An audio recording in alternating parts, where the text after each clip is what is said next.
بسم اللہ الرحمن الرحیم نحمدہ ونصلی علی رسولہ الکریم اما بعد۔ سنت کی اہمیت کے بارے میں کتاب سے سناتا ہوں۔ احکام اسلام کی مختلف شکلیں ہیں۔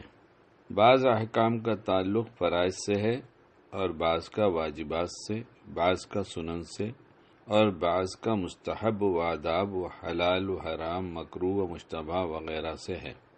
اسلام کا ہر حکم، چاہے وہ سنت یا واجب سے تعلق رکھتا ہو، ایک خاص اہمیت کا حامل ہوتا ہے۔ جیسا کہ فقہاء محدثین نے اس کی تصریح کی ہے کہ اگر کسی سچے پکے مسلمان نے بھی نبی کریم صلی اللہ علیہ وسلم کی ایک سنت کا مذاق اڑایا، استخفاف کیا، یعنی اس کو ہلکا سمجھا، تو وہ کافر ہو جائے گا۔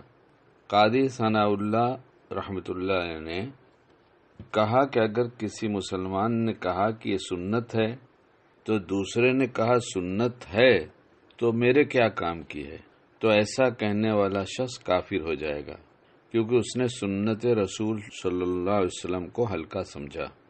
اللہ تعالی ہم سب کی اس سے حفاظت فرمائے۔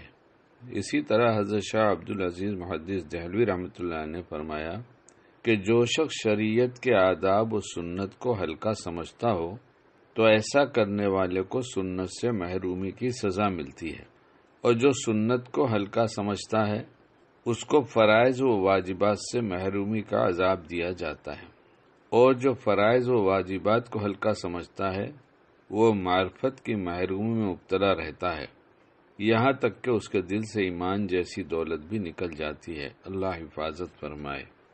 اس مضمون میں حضرت شاہ صاحب نے شروعات یہاں سے کی ہے کہ جو شخص شریعت کے آداب و سنت کو ہلکا سمجھتا ہو تو ایسا کرنے والے اور سمجھنے والے کو سنت سے محرومی کی سزا ملتی ہے۔ اب یہ کڑی بن گئی کہ جو سنت کو ہلکا سمجھے گا وہ فرائض سے محروم ہو جائے گا۔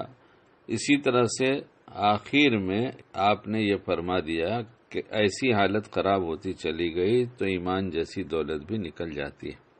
دھیرے دھیرے فرائض کا عمل کتنا ہو رہا ہے یہ تو دیکھا جائے تو سبھی کو پتہ ہے کہ نماز فرض ہے، اور 10% بھی لوگ نماز نہیں پڑھتے، تو گویا اگر 10% بھی نماز پڑھیں سمجھ لیا جائے تو 90% تو فرائض سے محروم ہیں، اور 10% جو نماز پڑھ رہے ہیں ان کا تجزیہ کیا جائے، یعنی اس میں بھی ہوں، تو پتہ چلا یہ تو فرائض کی ادائیگی تو ہو رہی ہے لیکن سنتوں کا اہتمام ہی نہیں ہے۔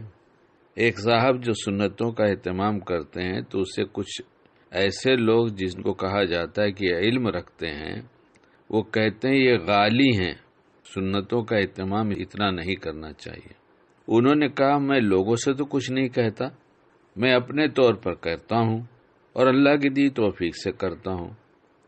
اگر میں سنتوں کو واجب قرار دینے لگوں اور سب سے مطالبہ کروں کہ کرو تو غالی کہہ سکتے ہو، اس لیے کہ سنت واجب تو نہیں ہے، لیکن شاہ صاحب یہ لکھ رہے ہیں کہ جو سنت کو ہلکا سمجھتا ہے اس کو فرائض و واجبات سے محرومی کا عذاب دیا جاتا ہے، تو جو کر رہا ہے اس کو دیکھ کر کرنے کے بجائے اسے ایسی باتیں کہی جا رہی ہیں۔ 10% وہ جو نماز پڑھ رہے ہیں ان کی باتیں، اللہ ماشاء اللہ ایسے سب تو نہیں ہے۔